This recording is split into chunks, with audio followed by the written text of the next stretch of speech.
హే వాళ్ళందరికీ welcome back to my channel. ఇవాళ నేను కుచ్ కుచ్ హోతా హై మూవీ చూసారు కదా, ఆ మూవీలో కాజల్ లుక్ క్రియేట్ చేయబోతున్నాను. ఆ మూవీ ఎంతమందికి ఇష్టమో నాకు ఒకసారి కామెంట్ చేసి చెప్పండి. బికాస్ ఆ మూవీకి అయితే ఎన్నిసార్లు చూసినా తక్కువ అని అనిపిస్తుంది. ఇంత కష్టపడి ఈ లుక్స్ క్రియేట్ చేస్తున్నా, బట్ లిటరల్లీ మీరు చెప్తే నమ్మరు. ఈ లుక్స్ క్రియేట్ చేశాక వచ్చిన ఫైనల్ లుక్ని చూస్తే ఆ హ్యాపీనెస్సే వేరండి.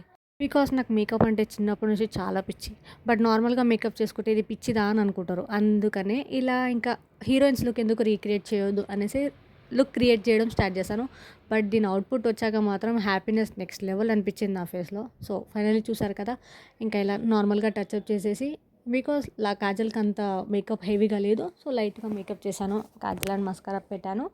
అండ్ ఐ షాడోస్ లైట్గా బ్లాక్ అండ్ బ్రౌనిష్లో కొద్దిగా ఫీల్ చేశాను. బట్ ఇక్కడ మిస్ అయిపోయింది. అది బ్యాడ్గా వచ్చేసింది, బాగాలేదనేసి మళ్ళీ రబ్ చేసి మళ్ళీ ఇంకా ఫౌండేషన్ అది అప్లై చేసేసి మళ్ళీ ఇంకోసారి ట్రై చేశాను.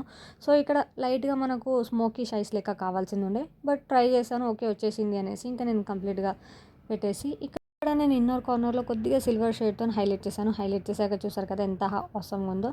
అండ్ ఇక్కడ ఫైనల్గా మస్కరా పెట్టేశాను. అండ్ మస్కరా పెట్టేసి మేకప్ ఫిక్స్ చేయాలి కాబట్టి మేకప్ ఫిక్సర్తో ఫిక్స్ చేసేసాను. సో ఫిక్స్ చేసేసి ఇక 5 మినిట్స్ అలా ఉండి 5 మినిట్స్ తర్వాత శారీ వేసుకొని వచ్చాను. బట్ ఫైనల్ లుక్ కంప్లీట్ అయిందని అనుకోకండి, బికాస్ ఇక్కడే లాస్ట్ టచ్అప్ ఒకటి మిగిలిపోయింది, అదే లిప్స్టిక్ అండి. లిప్స్టిక్తో కంప్లీట్ లుక్ వచ్చేసింది.